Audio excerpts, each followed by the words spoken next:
Hola a todos, ¿cómo están? Estamos aquí en un nuevo episodio de Al Filo de la Patria. Después de habernos dado un breve descanso, una pausa comercial, hemos vuelto con uno de los temas más interesantes, creo yo, de la nueva normalidad, de la nueva actualidad después de lo que vino siendo el COVID. Y es el tema de las entregas a domicilio, de los deliveries y de cómo esto ha ido evolucionando. Eh, Jonathan, por favor, danos los después, ¿qué sigue?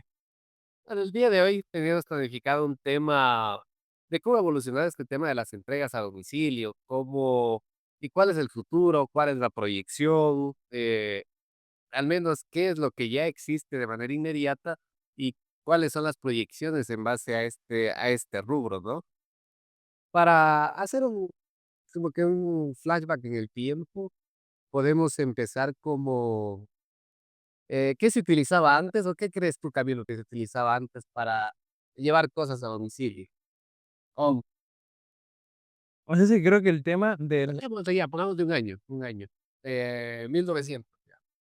los 1900. Sí, Es que, a ver, ahora se ha facilitado bastante todo este tema por la comunicación.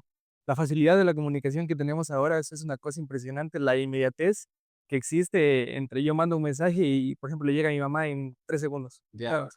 Entonces pienso que en esa época ya existía, porque ya existía, los pedidos por catálogo ya existían hace full. ya, Tengo entendido que desde los 1800 ya existían los pedidos por catálogo.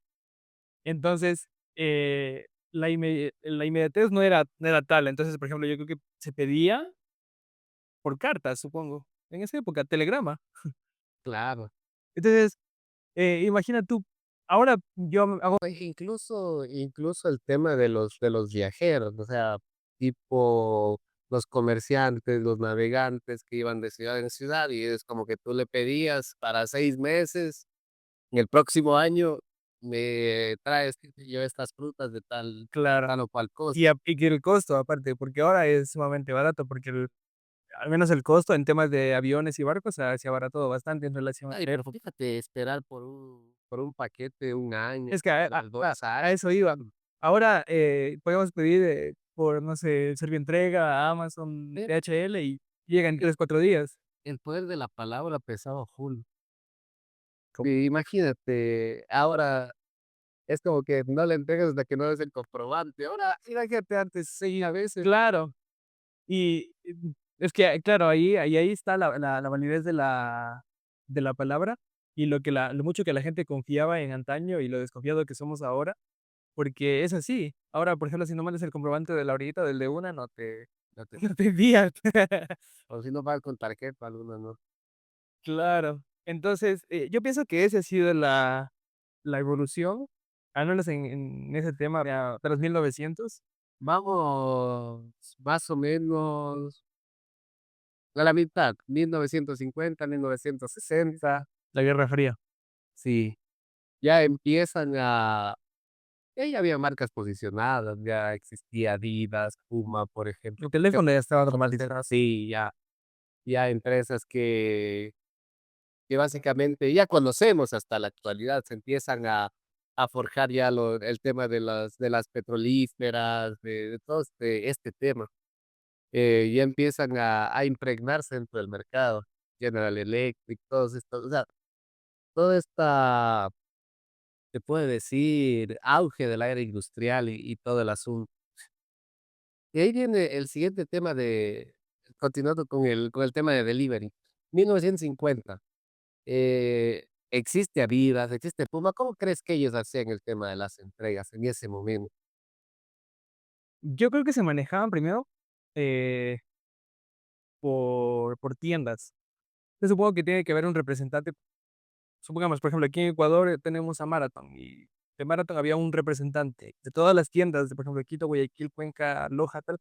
Había un solo representante de todo el Ecuador que hacía el pedido. O sea, los pedidos le hacían llegar a él y de él, a su vez, a la marca. Y la marca enviaba y así. Claro, también ahí tiene que ver, eso es lo que decía, que el teléfono en esa época estaba normalizado. Ya. Entonces, se podían hacer, ya pedidos por teléfono y de alguna u otra forma ya, acortaba los tiempos no de entrega, porque claro, eso en esa época también debe haber demorado, pero ya los tiempos de pedido y así, ya pienso que demora. Había tener un stock local en cada en cada ciudad, Ujú. de cada país, o sea, sobre todo las marcas transnacionales y de manera local. Al menos, hablamos 1960, 1950, perdón, en la ciudad de Loja, probablemente ya existía el primer carro aquí en Loja, 1950, Yo creo que sí. ¿sí? Voy a vamos a consultar ese dato porque realmente hasta donde yo entiendo, sí, porque para esa época ya estaba normalizado y ya había nacido este personaje de Ford, Henry Ford, me Claro. parece. Mira, en Estados Unidos, obvio, sé que sí, pero Pero es que veo Ford que en Ecuador, Ford Speedy, el primer vehículo llega a la ciudad de Loja en 1917, que en 1900, sí, ya estaban normalizados también. sí, ya tal vez la carga interprovincial ya un poco, ya las primeras.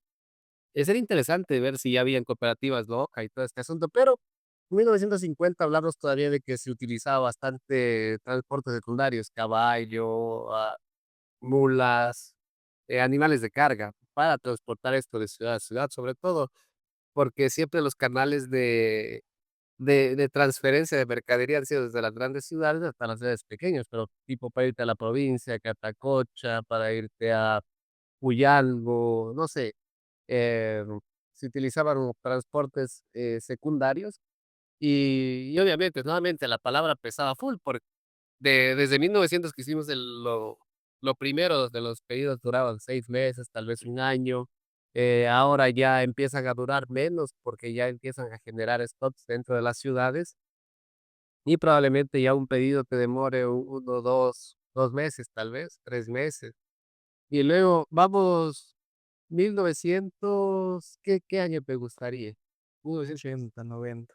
Ya cuando se normalizaron, o sea, ahí Ah, 80, 90 estaban normalizados los carros. 90, 90 viene el auge del transporte aéreo, ya los vuelos Sí, intercontinentales, ya empieza a sondear un poco más el tema de la globalización. los barcos, los Ya, ¿verdad? Ya barcos ya estaban. en el año 2000 se acuña en el tema, ya el término como tal de la globalización, pero ya 1980, 1990, los vuelos transatlánticos empiezan a ser más comunes, de pronto los intercambios sobre todo de otro tipo de mercadería, por ejemplo, no sé, ropa, calzado, ya empieza a sonar Japón, empieza a sonar la China en cuestión de secundarios, porque aquí siempre permearon en el tema de electrodomésticos.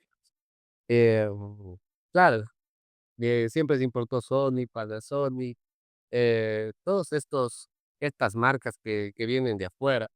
Entonces, 1980, 90 empiezan ya los vuelos transatlánticos, hay mayor diversificación de productos, puedes pedir más cosas.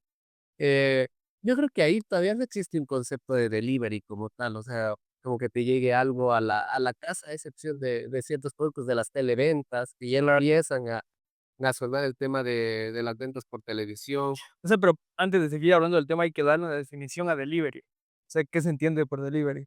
Porque delivery, o sea, al menos, Eso, como que te dejan asco en algún lugar, ¿no? claro, al menos donde yo entiendo y es mi trabajo de titulación es similar a este, delivery se le acuña a una persona que transporta un producto del sitio A al sitio B, pero varios autores lo citan como de última milla y hacen referencia aquí a que son tramos cortos. Es decir, por ejemplo, no se pide por ejemplo, Cuenca Loja, eso ya no es un delivery. Por ejemplo, en hacer un delivery la calle 10 de agosto o a la calle Salvador, porque es una Ah, distancia de más de ya. 1 kilómetro y medio. Pongamos el delivery para definición del podcast y de la audiencia, que es básicamente entregas en tramos cortos, Sí, tramos y tiempos cortos, obviamente. Y bueno, entonces acuñémoslo como entregas a domicilio. 1980, 90 empezaron a tener más diversificación de productos, podemos pedir algo ya de afuera, hablamos de importaciones, de exportaciones, empiezan a sonar ya estos apellidos Noboa en Ecuador, ya a nivel de exportación, las camaroneras igual, maneras. las atuneras. 1980 ya el petróleo en el Ecuador se ha consolidado en temas de exportación, los puertos empiezan a su auge, porque hablamos de 1960, donde ya se descubre el petróleo en el Ecuador, ahí está un petrolero, 1980 ya está solidificado el tema de exportación. Y hay un dato curioso, creo que lo leí en El Universo, en el Comercio. que hasta 1960 las personas en Ecuador no utilizaban comúnmente calzada. O sea, hubo un levantamiento estadístico donde las personas todavía no utilizaban calzado, en 1960. Y uno de los principales cambios post-boom petrolero fue, o sea, de los analistas, economistas que hacen esto, una de las principales características post-boom petrolero fue que la gente ya empezó a utilizar zapatos. Pero ¿tú crees que será el petróleo o realmente también a este tema de los vuelos transatlánticos, de que ya hay más elegibilidad de productos? Yo creo que también tiene que ver con el tema de la gentrificación, porque una vez pasada la Segunda Guerra Mundial, viene la emigración de todos estos países que estaban en guerra, Ujú. viene siendo Polonia, Ya todos, alemán, Alemania, todo ay, se me y olvidó el viejo continente, Europa. sí, Europa, Ya, ajá. La gente que escapó de ahí, muchos de ellos vinieron como se dice coloquialmente, vinieron a tronar acá. Entonces, pienso que la gentrificación también tuvo que ver bastante con esto, porque, allá se dice que los países ya son del primer mundo y todo, entonces las personas como tal ya deben haber ocupado zapatos y tal. claro. Entonces vienen acá y, de verlos a ellos supuestamente superiores, uno siempre intenta copiar ese tema, Ah, y tal vez por eso también se puede haber dado, puede ser un factor de ese tema. claro, de que ya lo usan y por qué nosotros no. Ujú. Entonces hablamos, para ir cronológicamente. Vamos con los años 2000. Ya se vuelven más comunes, ya no los vuelos transatlánticos de mercadería, sino ya los vuelos transatlánticos de personas, donde ya la personalización de cosas empieza a permear mucho más en el mercado. Porque, digamos, antes, hablamos de 1980, que fue el último que topamos, de pronto los productos que llegaban en general no eran tan personalizados a detalle, es decir, era una línea de producción, dígase productos de electrodomésticos, ropa, incluso frutas, no sé, o productos que el Ecuador importaba de fuera, ya se empiezan a personalizar más, porque años 2000 ya los vuelos transatlánticos comerciales, o sea, de personas empiezan a ser más comunes. Entonces, gente que ya viaja a China, Estados Unidos, empieza a traer cosas ya un poco más de detalle, un poco más de cosas de manera más común. Ya hablamos ya de la migración, incluso de las personas que van a vivir a España, que fueron a vivir en Estados Unidos, al menos en caso de Ecuador. Y en el caso del mundo en general, ya estos vuelos se vuelven más comunes. Por eso es que también se produce una migración. Más allá de la crisis que hubo, la raza humana como tal empieza a dominar los aires, empieza a dominar los cielos. Y eso hace que, por ejemplo, claro que en ese tiempo, me imagino, debió haber sido muy costoso viajar a España, pero ya era más común, porque por eso se produjo una ola migratoria súper, súper grande. Y, y empezamos a recibir productos un poco más de detalle, de personalización, eh, y siguen siendo entregas largas, como tú dices. Todavía no llegamos al tema del delivery, todavía no llegamos al tema al menos aquí en Ecuador, creo. Quizás en esa época, y yo recuerdo, yo soy del 2003 y para el 2008, más 2008, 2009, ya más o menos tengo algo de memoria, recuerdo que se hacían pedidos por teléfono. Y, por ejemplo, Yo creo que lo primero serían los taxis. sí, a eso iba. Se pedía, se llamaba, por ejemplo, pedíamos pollo, un cuarto de pollo. Se pedía a la pollería, al forastero, por ejemplo, así, y lo traía en un taxi. Pero ya tenían convenio los locales con Ah, taxistas. carísimo. Sí, sí, sí, Sí, sí. había ese concepto de te cobro solo la carrera de ida, ¿verdad? Te cobraban la de ida, la de vuelta. Ujú. Cobraban absolutamente todo. Sí, sí, sí, creo que era muy costoso en ese tiempo. Ujú. Pero ya empieza, Ya se empieza a ver el concepto de delivery. empezamos, y yo creo que en Ecuador es muy tardío ese concepto porque en ciudades grandes, de pronto, aquí cerca en el continente, Sao Paulo, Río, ya esto ya permeaba un poco más. Tal vez no en el concepto de delivery, pero ya las, realmente las ciudades grandes son las primeras en generar estas, porque no es una moda, es una necesidad. Aquí, de pronto, en la ciudad de Loja, donde nosotros vivimos, no es tan, aunque ahorita es cómodo, ¿no? Ujú. pero no es tanto una necesidad urgente del delivery, a veces hay algunas cosas todavía.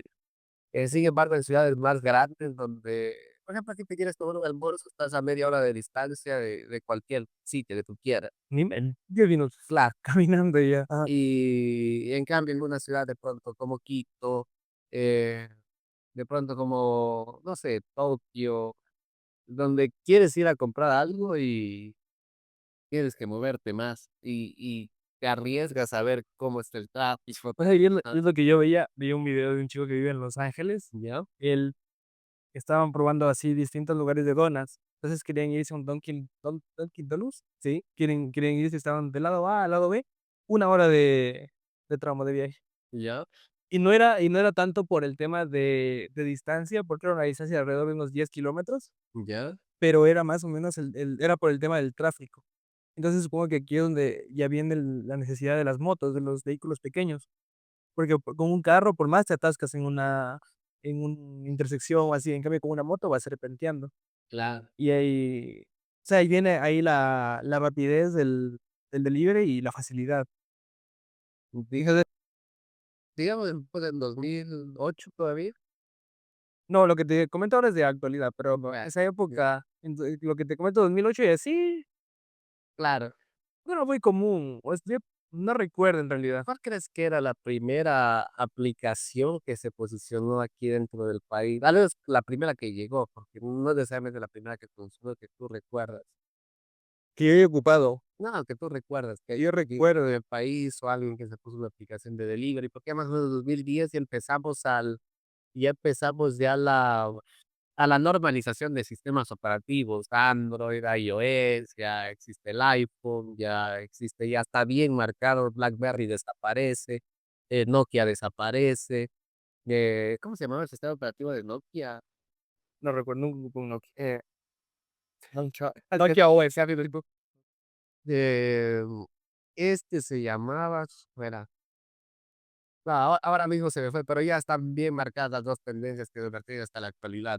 O No, en verdad es que en esa época también había otra marca, Huawei. iBlackberry, No, Huawei. pero no tenía sistema operativo. No, Huawei, Huawei, pero eran 3 marcas grandes. Ah, sí, sí, pero digo, a nivel de sistema operativos ya solo hay dos, y ya empiezan a nacer estas primeras aplicaciones ya masificadas, masificadas, porque antes de 2010, donde todavía estábamos con Facebook y todo este asunto, todavía se producían, yo recuerdo, los Nokias, con su propio sistema operativo y puedes acceder al navegador y puedes acceder a Facebook.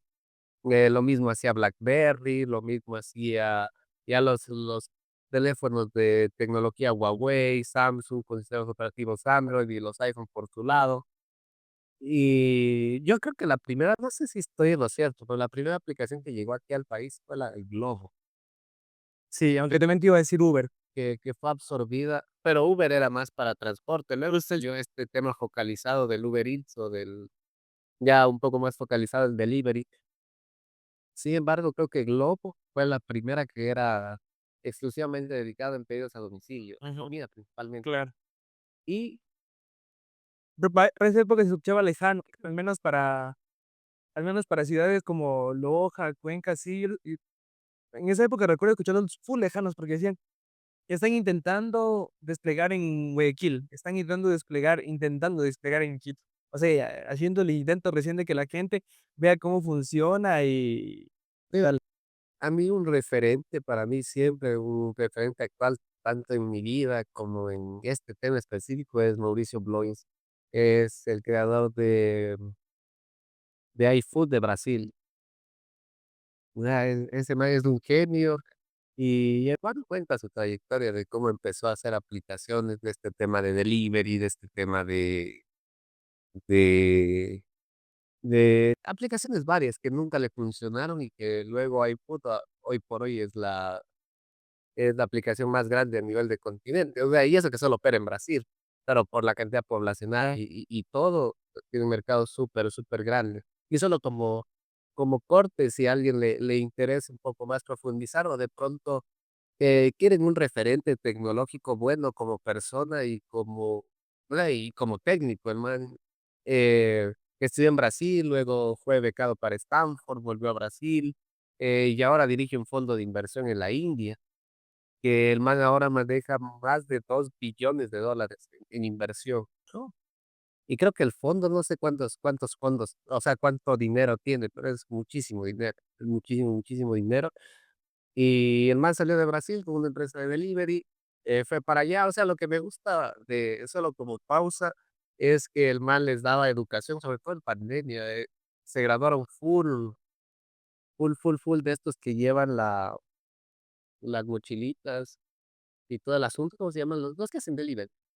¿Sabes el los término? riders. Ya, los riders. Ya, él como que becó a mucha gente para que pueda terminar sus estudios. Y me parece, por ese lado, me parece una persona súper comprometida con la gente. Y también solo eso una. Y otra, porque él decía que la educación cambiaba vidas y que él educaba a la gente, porque era la única forma que ellos puedan salir a aspirar a más. Y también otra cosa que hizo fue justamente ya en pandemia, y nos empezamos a meter también ya 2015, 2016, 17 ya se empiezan a normalizar, tanto como un capricho como comodidad, pero 2020 le da el batacazo a todo el mundo de que ya es una urgencia. Y este man, cuando llega la pandemia, los delivery se quedan sin, o sea, todo el mundo está guardado, nadie tiene trabajo. Entonces el man hace algo súper interesante en analítica de datos. El man coge todos tus históricos de datos y saca los promedios de cuánto tú hubieses generado el día de hoy. Entonces, y les pagó a todos, no recuerdo por cuántos días, pero todo lo que tu promedio de entrega. Obviamente, el más trabajador fue compensado y de acuerdo al histórico de datos, y fue chévere, yo lo vi súper bien. Luego empezamos ya en 2017, 2018, empieza ya a permear más Cabify, Uber, sobre todo en la capital. Sí, pedidos ya, Rappi. Rappi, Pero vamos a escuchar lejanos, sí, aquí, al sí, menos aquí sí, en muy, Londres. muy, muy lejanos. Pero, ya se cosechaba ya se sembraba y un poco cosechaba la idea de Clip, la empresa Claro, lojana. taxi en Cataxi, claro, en esa época. empieza, Y yo recuerdo cuando yo estaba en el colegio, recuerdo que ya se hablaba de que en Loja se pedía ya no era por llamadas, era por una aplicación, se pedía un taxi. Y a mí me parecía una cosa sorprendente, una impresión, porque eso me parecía muy el primer mundo, porque decía, claro, muy valible ese tiempo era el tema del internet, más que ahora es muy común, es muy barato tener un plan de celular, pero en esos tiempos sí era un poquito más costoso el pobre. claro, y esa es otra que la pandemia evidenció, la necesidad que tiene la humanidad del Sí, como internet, de la comunicación. Porque yo recuerdo cuando nos pusieron por primera vez internet allá en Catacocha, donde yo soy, ya contratamos un plan y nos tenían internet, y era una cosa, pero creo que en 1945 tenían mejor internet que yo en esa época. Para descargar una en 1990 es el internet recién. Para descargar una canción de 3 megas, 2 horas. claro. Y era porque, claro, en esa época teníamos nosotros CNT, y CNT estaba ya, comenzando a instalar la infraestructura necesaria para abastecer de internet a todo el Ecuador, porque CNT es la empresa de internet del gobierno. Claro, y se empieza a consolidar también Netflix en Loja, más 2000, ya 2018, 19 ya creo que están un poco consolidados porque ya yo ya escuchaba mucha gente que tenía ya Netflix como internet. Y luego ya viene pandemia, creo que ya empieza a permear un poco más el concepto de fibra óptica, el concepto de 5G, ajá, claro, porque yo recuerdo haber estado en pandemia y ver noticias así de que en Estados Unidos estaban quemando antenas 5G, porque no contagiaban el COVID. qué loco. Sí, sí, esa fue una época muy rara. Así la gente se preguntaba: "¿Y cómo sabe la gente que son antenas 5G?". Pero es que no sabes. La destruían y se destruyó mucha infraestructura 4G por, Claro. ver que era supuestamente la 5G. Mira, ahora mira cómo hicimos esta línea de tiempo, que es más una conversación coloquial con la gente que nos ve. Hicimos como tipo un recorderis desde 1900 hasta la fecha de cómo esperabas como que 6 meses, un año de pronto para preparar un pastel o para preparar algo con algún fruto que venía de otro país o de alguna otra ciudad. Luego empezamos con la Segunda Guerra Mundial y todo este asunto. Empezamos ya a a utilizar ya los puertos ya con más soltura, y hay una mayor importación de productos, productos japoneses, productos chinos, ya empiezan a permear dentro de nuestro país. Luego ya viene los años 80 90 ya empezamos ya con los vuelos transatlánticos, ya los vuelos de carga, ya los años 2000 ya los vuelos comerciales transatlánticos se vuelven más comunes, empezamos a ver productos más personalizados. 2007 aparece Facebook, ya recién como una red social empezamos, ya creo que fue un quiebre en utilizar el Internet como manera académica y se vuelve ya algo más social, más como que de necesidad. Ujú. Y Facebook genera una necesidad real dentro de nuestra ciudad, dentro de nuestro país. Luego viene 2010, ya se fortalecen los dos sistemas operativos que tenemos hasta la fecha, Android y iOS. 2015, Nació Instagram. ya nace Instagram con Django como back. Pues que Instagram tiene a Django, No sabía. un dato. Vaya dato curioso, la verdad. Ya, por eso Django o sea, por eso salió a la luz frente a los otros frameworks de Python, son súper duros. Y empiezan a permear las primeras aplicaciones dentro de la capital, dentro de Quito, dentro de Guayaquil, que ya se vuelven un poco más común utilizar Uber, utilizar Cabify. Luego viene la pandemia, ¿verdad? El último, no, antes de la pandemia empieza a permear el concepto de fibra óptica, no tanto como una necesidad, pero sí como para mejorar el servicio al cliente como tal, aumentar la velocidad desde el tema gaming y todo el asunto. En la pandemia la fibra óptica se convierte en una especie de necesidad urgente, porque necesitas transmitir más datos porque hay más gente conectada en la red y necesitas menos pérdida de paquetes. Y ya se consolida el tema de delivery, que retomando tus palabras son entregas cortas en tiempos cortos. Ya empezamos a contratar los motorizados, se empiezan a generar ya las primeras asociaciones Y empresas, ¿no? claro, empresas Mercado. de delivery y se empiezan a permear un poco más Sime. Cada quien loja nació Saimi, La Clip. Sime es una aplicación local, no, pero en ese tiempo todavía no creo que era Clip de delivery. O sea, él todavía conocía como Fataxi, ajá, luego ya se volvió Clip y entró también Pedidos Ya, Sí, ajá. entró Pedidos Ya en pandemia. ¿Cuál más entró acá? Bueno, yo Esas son las que yo he ocupado. no pido aquí realmente en la ciudad no me acostumbro a pedir todavía como que a domicilio, prefiero salir. Aquí Loca es pequeño y puedes salir. En Quito sí lo usaba bastante, pero porque sí realmente es una necesidad te sale incluso hasta más barato, porque más barato y menos tiempo.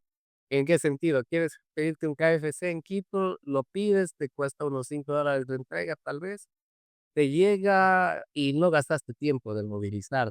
Tal vez 1 hora de ida, 1 hora de vuelta, más la comida. Realmente te lo piensas 2 veces.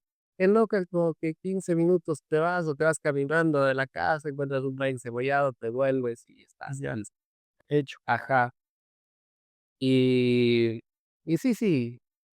Luego tenemos el tema de ya aplicaciones de delivery, vamos al modus operandi de los delivery que tú has visto, ya empiezan a surgir al menos años 2020 estas operaciones en California, ya de de autos automáticos que se manejan solos. Ah, que eso, de verdad, eso vi recién, los autos Waymo. Ya, Waymo es una subempresa de Google, y los autos Waymo son, autos, de la marca Jaguar, que están ya, adaptados con un montón de cámaras para que puedan manejarse solos. Y uno pensaría que esos autos, o sea, pensaría que esa tecnología viene de por ejemplo, 2020, así. ujú, Y no, en realidad vienen haciendo pruebas del 2010, 2009, 2010 empieza el proyecto de Waymo, y recién en 2020 empiezan a hacer pruebas ya en ámbitos reales. ah, Es decir, son 10 años de desarrollo en los que dieron datos, programaron las cámaras, todo cómo puede pasar, todo, todo, todo, todo, que es lo que se dice tenemos un dicho los programadores, es que nunca pongas a prueba a tus usuarios.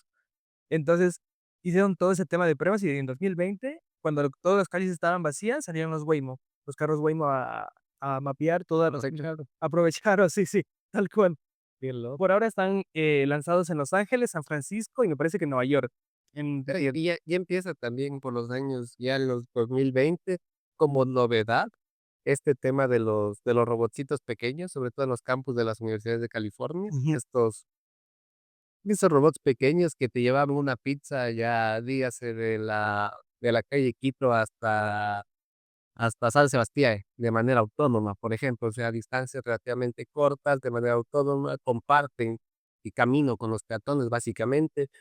Y claro que en entornos bastante controlados. Todavía estos robots, estos entes autónomos operan bajo entornos controlados. Y para que la gente entienda un poco qué es un entorno controlado, por ejemplo, hace un tiempo estuve en Shenzhen y ya habían estos taxis comerciales autónomos. Sin embargo, operaban en ciertos sectores de las ciudades, como son extremadamente grandes, pues es como por decir, si habláramos de Quito, por ejemplo, ya los taxis autónomos solo funcionan en el Valle de los Chillos, me invento. Eh, pero todas esas zonas estaban bien pintados los pasos cebras, estaban bien, bien, bien señalizado todo, bien, bien, bien todo, y no eran tan caóticos, no eran, o sea, para alguien que iba de afuera, por ejemplo, para estos sectores donde operaban estos vehículos autónomos, era mucho tráfico para mí, que eh, tiene como referencia uno Quito y de pronto vas para allá y sí, ves full tráfico. Pero en realidad esas zonas donde operan no son todavía tan caóticas. Ándate al centro de Shenzhen y ves las motos que se meten. Eso es peor que irte a la bahía en Guayaquil. El centro de Tumbes en Perú. Sí, creo que sí, sí, la comparación. En Perú, con el respeto y el cariño de los peruanos, pero sí, yo voy con el corazón en la mano, todo manejan estos manes, sí. O sea, hay respetos, bien respetos. Claro, Y o sea, uno tiene que tener ojos en todos lados para manejar, y es por el tema. y eso que yo pensé que Guayaquil ya era caótico para manejar, porque en Guayaquil de ley que es dolor de las espaldas, porque se te meten por todos lados. Quito no creo que es tanto como Guayaquil, pero cuando tú comparas Guayaquil con Lima, Yo recuerdo tuve un viaje a Tumbes y por eso hablo con justa razón. Nos detuvimos en un centro comercial de Tumbes y estuvimos ahí, almorzamos todo y salimos antes. No almorzamos ahí, almorzamos en otro lado, pero salimos al mediodía, a la hora pico, el rato que la gente salía de sus trabajos, salía de las escuelas, todo. Solo por comentarles que los semáforos estaban de adorno. Nadie respetaba nada, se metían como querían, todo.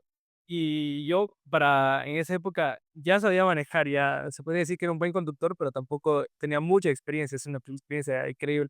Y bajé un poco el vidrio para intentar escuchar el motor del carro y poder arrancar. Y escuchaba que me decían, dale, ecuatoriano, dale, dale, dale, tú métete, me decían así. Y me daba miedo el carro, o sea, realmente que me meta y atropellar a alguien o que alguien me golpee el carro. Y me dice: "No, no, dale, dale". Justo eso carga en todos lados siempre hay unas personas amables, y ahí hubo claro, una persona de Tumbes amable que me ayudó y me dijo: "Verás, métete de una, yo te voy, sígueme, sígueme". Y yo vi que el semáforo estaba en rojo y se metió de una. claro. Yo también me tocó meterme ahí, iba atrás de él. Yo creo que más caótico aún que Perú, lo que viene de la India. Sí, la India, Bangladesh, todo eso se ve. Para la gente que consume TikTok, Reels en Instagram, Shorts en YouTube, se puede dar cuenta de este tema del caos que existe en esas ciudades. Entonces, el delivery autónomo todavía, al menos en la etapa en la que estamos, yo diría que todavía estamos en una etapa de prototipo. Sí. No lo veo como que todavía tan masificado, pero ya es un avance importante. Ojo, tener un prototipo es altísimo, porque ya tiene transporte de pasajeros, ya tienes transporte en ciertas ciudades, por lo menos en ciertos sectores. ¿Y eso qué quiere decir? Que, por ejemplo, en el caso de China, digamos que Shenzhen, la ciudad centro está aquí, y en las ciudades aledañas ya se empiezan a utilizar carros autónomos. Eso quiere decir que poco a poco van permeando hasta llegar al corazón de las ciudades. Porque ahora casi todos ellos, como digo, operan en entornos controlados. Todavía no operan al aire libre. Por ejemplo, los Teslas, lo mismo. Los Teslas comerciales ya se parquean solos, te van a ver en distancias cortas, pero aún en entornos controlados, incluso por temor a fallos. Y es que ahí va el tema en el caso de que tenga un accidente, ¿a quién se culpa? ¿Al programador que programó la máquina? ¿A los diseñadores del carro? ¿A los de la cámara? ¿A quién se culpa? Por ejemplo, cuando estaban probando los Tesla, hubo un accidente. porque una persona iba manejando, o sea, bueno, iba con el autopilot, el piloto automático, pero iba con las manos sobre el volante. Y esta persona era un tramo largo, creo que estaban haciendo un viaje Ya. para comprobar cómo se comportaba en carretera. Se activa el modo crucero. Mm, sí, entonces se cruza un niño, no, una persona, se cruza y va el carro y lo atropella. No iba a alta velocidad, creo que iba a 40, 50. La persona sobrevivió y todo, pero en este caso se vio, quién era el culpable, o sea, quién se culpa aquí, en este caso. Total. Y viene el dilema ético de la automatización en ambientes reales, de los carros, de los drones también, pues ya hablaremos de eso también. Entonces, es una ética muy interesante, la cual, se debería ver a fondo y tratada con mucha delicadeza, porque no en todos los casos va a ser iguales, y en el caso de que, por ejemplo, atropellen a una persona, ¿qué vida vale más? ¿Un doctor, un niño, un ingeniero? Entonces, claro, todo ese tema de los ambientes controlados es para sacar, datos, sacar, información y tratar de ir expandiendo, porque creo que es a donde se dirige el mundo, y eso es un tema muy interesante y muy futurista que, al menos mi yo de niño lo veía muy lejano, de aquí en 2070 diría yo, pero ya estamos en 2025 y ya se ven ese tipo de cosas, no en Ecuador, pero ya en el mundo y es un avance impresionante. Ya se empieza a ver. Ajá. Pero de pronto aquí en Loja, podría Loja considerarse un entorno controlado. Hay mucha gente, pero todavía lo puedes controlar. Sin embargo, la seguridad juega un papel importante porque el chiste de automatizar el tema de delivery es reducir los costos, no solamente la comodidad, porque al final esto es un negocio. O sea, si una persona en moto te cobra, qué sé yo, creo que la mínima aquí es 1.25, ni más. Depende de la distancia, ¿no? Sí, pero menos de eso no te cobran, ¿no?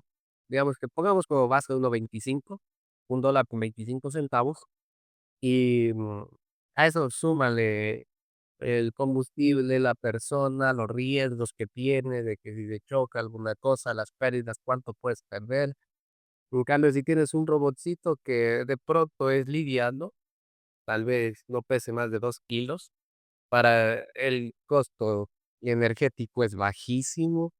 Digamos, si el costo en una moto te cuesta 1.25, en un robot autónomo de 2 kilogramos, y creo que uno de 2 kilos ahorita te da, no, un robot de 4 kilogramos te da para cargar dos, o sea, un paquete de 2 kilos, que es suficiente, unos 2 almuerzos, tal vez.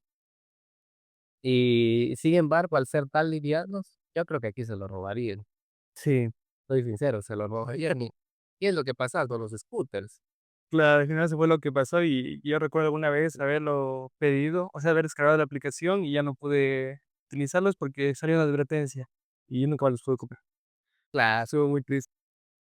No, sí, entonces, yo creo que influye bastante el nivel cultural. La Y idiosincrasia de las y personas. por eso también los prueban en ambientes controlados, porque no van a los lugares más caóticos. Por ejemplo, estos robots autónomos de los que hablo funcionan en campus, ya sean universitarios, empresariales, que te llevan las cosas de un lado a otro y el costo es bajísimo, el costo es súper bajo. Y, y eso sucede en muchos aspectos tecnológicos, donde nosotros como sociedad invertimos mucho en tecnología que no deberíamos invertir si tuviéramos los valores bien sentados, eso es así. Y luego viene el tema final y uno de los temas más interesantes, el tema de los drones, transportar carga a través de drones. Y yo creo que es una tecnología que se está desarrollando a una velocidad impresionante y la respuesta es simple, todos los inventos que se han desarrollado exponencialmente es debido a las guerras. Y yo creo que los drones ahorita están en su auge están en su prime de desarrollo, eh, simplemente por las guerras, por todo este despliegue o desarrollo militar que tienen este tipo de tecnología. Ahora bien, este tipo de tecnología en cierto momento, yo vi empresas como que enfocadas y que lo siguen desarrollando para hacer delivery a través de drones. ¿Cómo te imaginas tú, Camilo, este tema de que llegue un paquete a través de un dron? Es interesante. Interesante por varios aspectos. Eh, Primero, hablando del tema de una persona, yo he tenido la fortuna de ya haber poder pilotar un dron, y me sorprende la capacidad que tienen, el control. Uno pensaría que de aquí a 20 metros se desconecta, y no es así, realmente tienen una capacidad de, al menos el que yo manejé tenía una capacidad de 4 kilómetros. Te cuento que son 4000 metros, son de aquí, me voy a mi casa en ese dron. Entonces, primero eso, el tema de distancias. Segundo es el tema de conectividad, que debería haber mucha eh, conectividad para que no pierdan realmente la señal. O sea, se les marca el punto A al punto B, pero si entre el medio, entre el punto A y el punto B, hay una transferencia de datos masiva, se interrumpe la señal del dron, puede que se pierda el dron y no encuentre dónde ir. Y el último es el tema del peso, de las cargas. eh, Porque los drones, la definición de un dron es un dispositivo volador No tripulado. no tripulado, y funcionan la mayoría por baterías. Hasta donde tengo entendido, para temas de agropecuaria y tal, funcionan con gasolina, pero para temas, por ejemplo, por si lo ocupo de juguete o para mi universidad o así, son con tema de baterías, y las baterías se consumen muy rápido.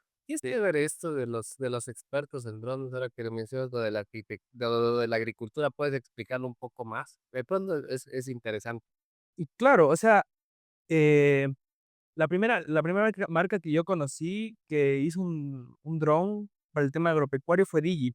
Digi creo que es japonesa o americana, realmente no sé dónde será Digi, pero Digi es la marca, No es China.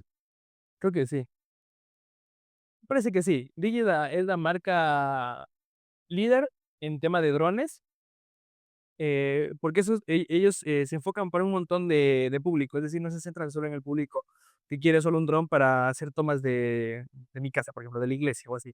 Ellos se enfocaron en un montón de gente, entonces fueron desde el nicho más cerrado hasta la gente así. Entonces, por ejemplo, hicieron el que yo conocí era un dron que pesaba 40 kilogramos, algo así era. 40 kilogramos con peso de los productos que se le ponga.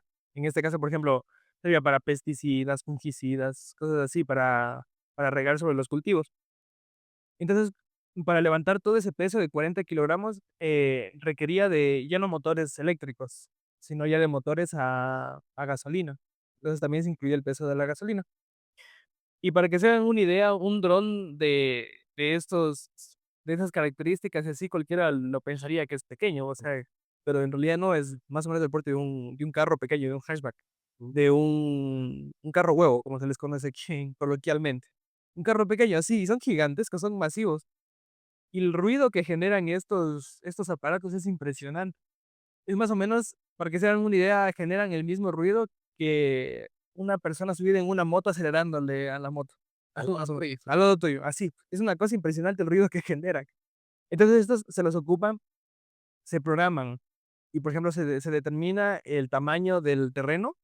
Por ejemplo, tengo un terreno de, no sé, 100 metros cuadrados y lo determino. Ese es el cuadrado como tal y quiero que riegues desde este punto hasta este punto. Entonces, en la pantalla tú ves el punto, o sea, los puntos que tienes seteados y vas indicando por dónde quieres que vaya el dron para que vaya regando ese tipo de cultivos y así. Entonces pasaron de ser de un juguete a ser algo comercial, a ser algo que se puede utilizar para la agropecuaria en este caso.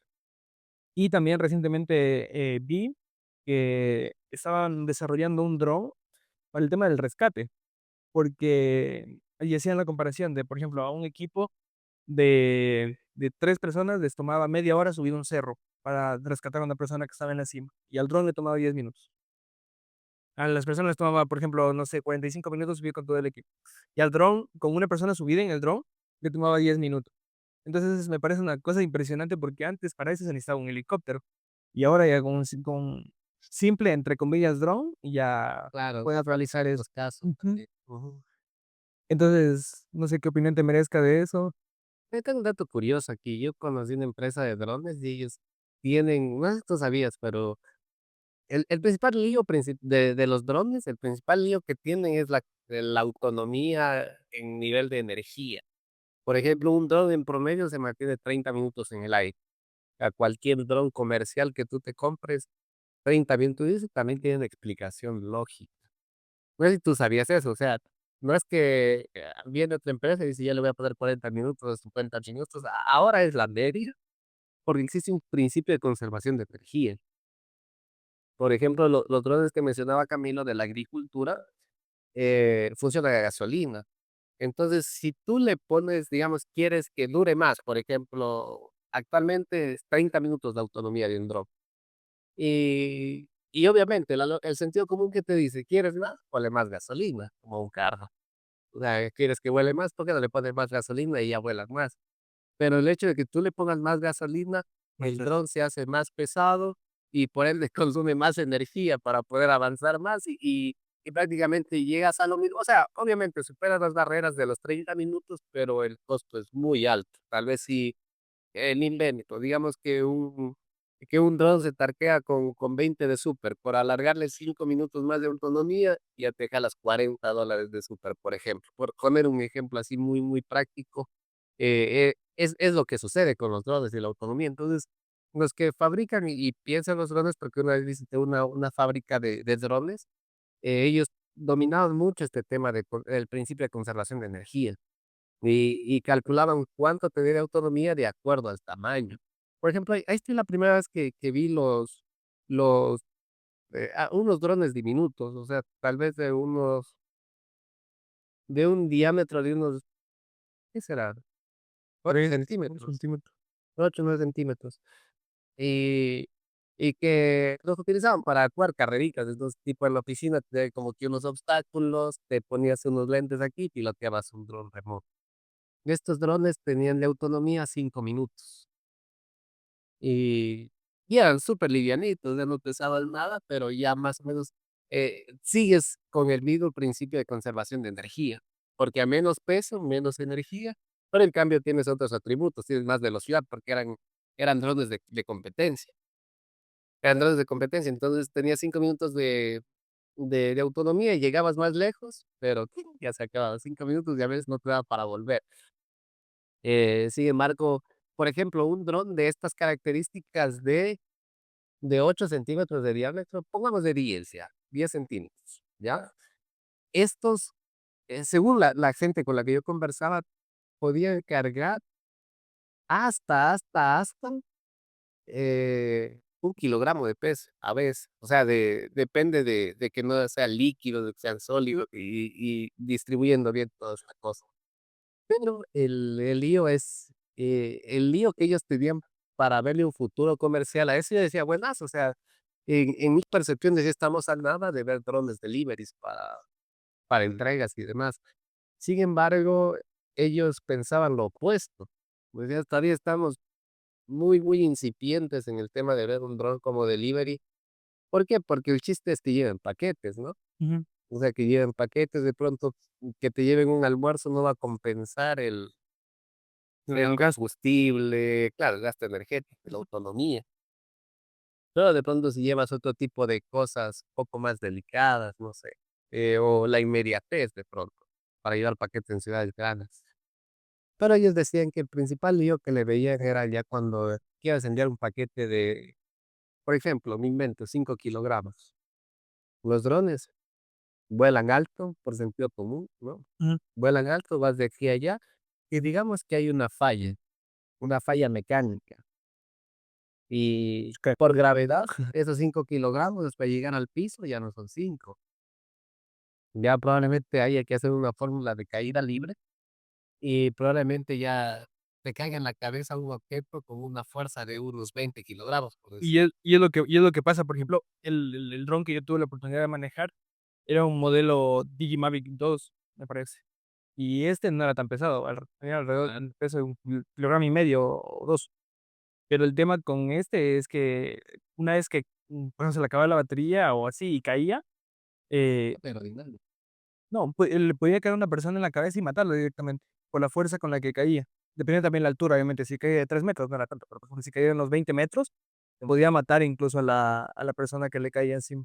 Ahí ahí fue como que me quedé pensando y dije: "La plena", o sea, todavía creo que estamos muy lejos porque digamos que técnicamente no es complicado hacer que un dron vuele, digamos que se inventan algo para darle más, porque yo creo que la guerra va a acelerar este tema de autonomía energética, va a acelerar full, porque ahora mismo los ataques dirigidos en drones no tripulados, por ejemplo, Camilo habla de 4 kilómetros.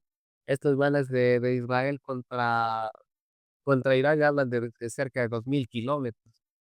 Eh, y a mí me parece una brutalidad. Imagínate el dron que pilotea el Camilo, que de ley no era barato, ha de estar por unos $2000 más o menos. No, verdad. O sea, claro, 500. Seguir siendo asequibles.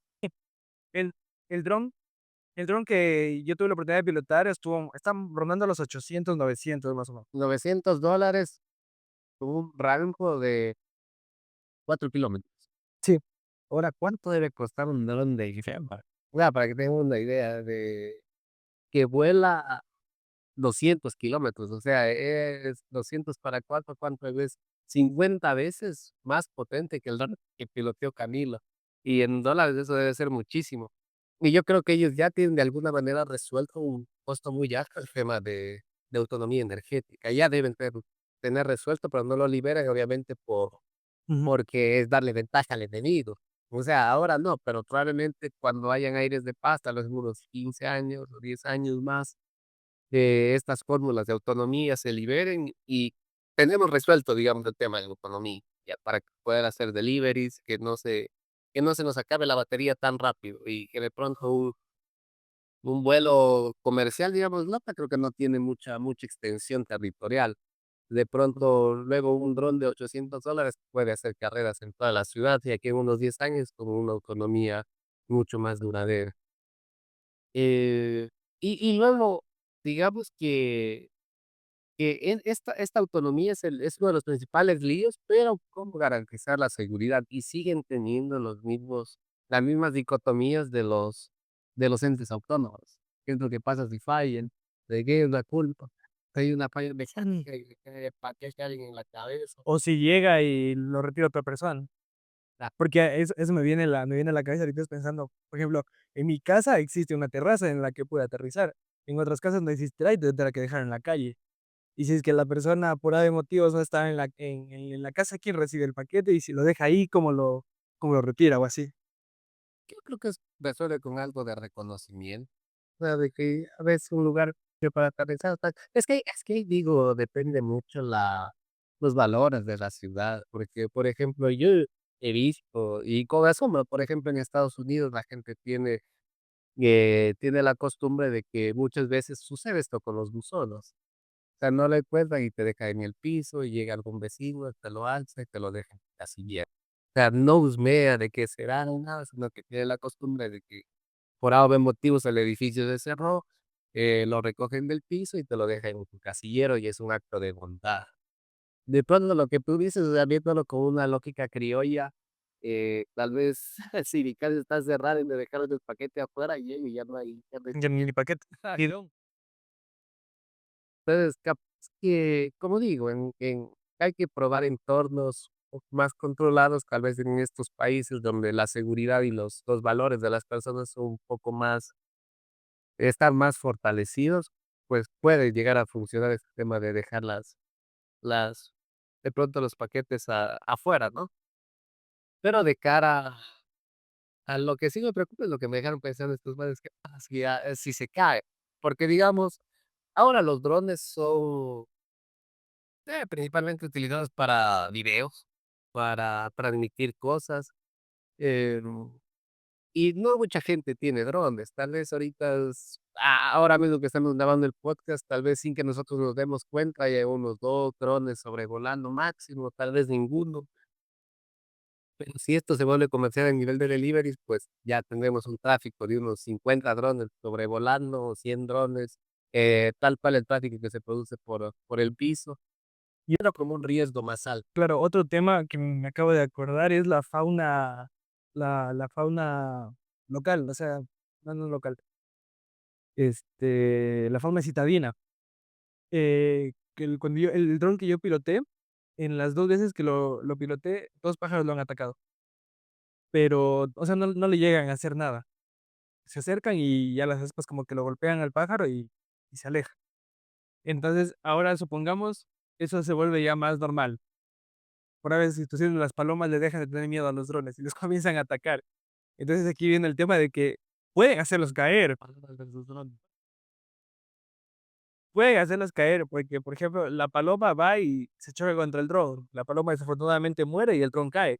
Y si cae sobre una casa y no rompe nada, a buena hora. Pero, por ejemplo, si cae sobre el parque central y impacta a un niño, ¿aquí quién es la culpa? De la paloma. Claro. Es que ahí viene un dilema y habría de estudiarlo a este tema. Y es un tema muy, muy, muy interesante, porque como ya lo dije al inicio del podcast, creo que es a donde se dirige el mundo. Y tú crees que ajá. Los entes autónomos. ¿Tú crees, a ver, tú a qué le apuestas más? A los entes, digamos, a los próximos 10 años en temas de delivery. ¿Tú le apuestas más a los entes autónomos terrestres o a los entes autónomos aéreos? El ámbito local o mundial. Mm, mundial, pongámoslo ya. Yo creo que van a ir a la par. Pueden ir, creo que van a ir a la par, pero le apuesto más al tema del delivery terrestre. Porque las ciudades se extienden para arriba. Al menos, por ejemplo, póngase de ejemplo, Los Ángeles, Nueva York, California, Miami, están extendidas para arriba. Entonces, por ejemplo, que un vehículo pequeño vaya llevando una comida por la calle, por la vereda, me parece más realista, más a un futuro próximo, que por ejemplo un dron que esté sobrevolando se puede chocar contra un edificio. Es muy poco probable, pero existe la posibilidad. Claro, imagínate y el pánico que mm, generalizado que está causando ver un dron. O sea, por ejemplo, aquí todavía no tenemos ese pánico, pero yo creo que si en Medio Oriente tú ves un dron, te escondes. No, eso justo, Y pasará algún tiempo, digo yo, hasta que ahora lo estaba, a un dron que tuve la oportunidad ahora de tenerlo, lo estaba probando en la casa. Lo alcé en la terraza, no fue un vuelo más o menos de 1 metro o dos, no lo alcé tanto, solo quería probarlo. Y mis familiares estaban en el piso de abajo. Entonces yo levanté al dron, o sea, y no se imaginan el sonido que tiene. Para para el público en general, la idea que se pueden hacer del sonido que genera un dron es como un panal de avispones, así más o menos. Ese es el ruido que genera el dron. Entonces yo lo levanté, lo probé, estuve volándolo 1 minuto, 2, solo haciéndolo para adelante, para atrás, viendo que todo funcione bien y lo aterricé. Bajé a donde mis familiares y la cara de pánico que tenían ellos era una cosa impresionante porque me decían: "Suena aterrador, primero, da miedo". Y dice, ahora sabemos que tú lo estás volando, y es el caso que tú pusiste. Ahora imagínate cómo serán los países que están en guerra, de cómo debe escucharse. Ese sonido debe generar, un claro, o sea, yo me baja de escondería. moral, claro, Cla impresionante. Buscaría la primera trinchera que encuentre. claro. Y ahora, mira que esto salió en Transformers, esto de los drones, cuando Mm, de que ya fue hace años esa película y era como que tan futurista, o sea, qué loco que algún rato los drones van a estar. Y total, ahora son muy comunes en Rusia contra Ucrania, en Irán como te contra diría, Israel, Israel contra Gaza. Eh, o sea, es algo que se volvió súper normal a nivel militar usar los drones. Y, y pues creo que va a haber un pánico generalizado, así que de mi parte yo le apostaría al delivery terrestre, ujú. al, porque tampoco hay muchas garantías de que yo creo que sería bastante riesgo, o al menos que luego se empiece a normalizar este riesgo de que sobrevuelen los drones y que, no sé, de que cada vez fallen menos y no se caiga sobre la cabeza de alguien, o así como Google Maps traza rutas que vendrían un poco de algoritmos más avanzados de trazado de ruta, porque, digamos, ahora tú para irte, por ejemplo, estamos ahora en el Colibrí, a 10 de agosto. Queremos irnos a, no sé, a la Argelia. Google me traza la ruta más cercana y si utilizo Waze, probablemente me traza por donde hay menos tráfico y si hay o no hay accidente, toma todos estos algoritmos de eficiencia para llegar al destino. Y yo creo que esos algoritmos irán permeando también en el espacio aéreo y de pronto Solo a través de algoritmos, sin mejorar la infraestructura física de los drones, podemos hacerlos volar sobre trayectorias donde no, o sea, existe el mínimo de probabilidad de que le caiga algo por donde no haya personas. ¿Qué es lo que pasa ahora? O sea, bueno, no ahora, ya desde algún tiempo con los aviones. Para las personas que no sepan, los aviones no vuelan por donde les da la gana.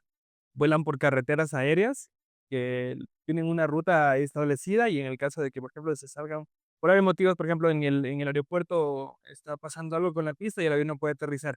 Hay vías de escape, o sea, vías en las que tienen que estar dando vueltas los aviones, pero no es que vuelan por cualquier lado, sino que tienen ya una ruta establecida y eso está muy controlado y pienso que ese tema, por ejemplo, de las vías aéreas de los aviones también se puede extrapolar a los drones y hacer, por ejemplo, aquí, eh, se da una media, por ejemplo, aquí en Loja, la media de altitud de los edificios, pongámosle que es 20 metros, 30 metros ya. Entonces, se puede hacer que los drones sobrevuelen a 50 metros y que sobrevuelen solo entre casas. Por ejemplo, aquí, eviten volar sobre las calles y vuelen sobre las casas. En el caso de que, por ejemplo, ave motivos pase algo, el daño sea material y no humano. Claro. Y también yo creo que, bueno, no sé cómo se contrarrestaría ese principio, pero yo creo que poco a poco los drones se van alivianando, tipo la fibra de carbón, y van a poder cargar más peso. Ujú, Que creo que es un principio que, claro, tocaría reformular. Yo creo que los militares, como digo, ahora ya tienen muchos principios resueltos ya de temas de eficiencia, de conservación de carga, de de resistencia de materiales, pero obviamente todavía no son públicos. Sin embargo, yo creo que en unos años, como todo, como el celular o como todas estas cosas, pues van a ser de dominio público y la empresa privada se va a encargar de masificar y mejorar eso. Bueno, y esto creo que ha sido una conversa bastante interesante. interesante. Realmente disfruté mucho Ujú. conversar. Queríamos con Camilo llegar al final de este podcast hablando de drones, estábamos justo viendo, en algunos días estábamos conversando previamente acerca de drones, y tratamos de buscar un camino de cómo llegar a los drones y qué fin comercial eh, irían a tener en el futuro. Ahora, ¿ustedes qué piensan cuál será el futuro inmediato y el futuro mediano y largo plazo de los drones? Me sería chévere que nos lo cuenten en los comentarios de este video o que nos sugieran, no sé, o que nos cuenten cuál es su perspectiva respecto del futuro de los drones. Sería interesante conversarlo. Eh, Le doy paso a Camilo para que cierre el episodio y pues de mi parte un gusto poder haber conversado con ustedes. Siento que hay más gente detrás de que nos está viendo, así que es como, lo siento como una conversa general con más personas. Así que nada, de mi parte un caluroso abrazo y que espero que tengan un gran fin de semana, un gran mes y pues será hasta la próxima. Gracias por ver este episodio, el episodio 7 me parece ya de nuestro podcast, avanzado, realmente muy bien y nos dimos una pausa comercial para mejorar todo el tema de sonido, de video y próximamente, no es algo seguro que ya estemos también en Spotify para que nos puedan poner de fondo, no sé, mientras hacen el almuerzo o estén en el carro. Ajá. Invitarlos a que, como dijo Jonathan, comenten en el talón de comentarios, valga la redundancia, sobre qué opinión les merece a ustedes todo ese tema del delivery, de las motos, de los autos que se pilotan solos y de los drones. Hasta una nueva oportunidad. Recuerden suscribirse y darle like y compartir en todas las redes sociales. Hasta la próxima. Chao.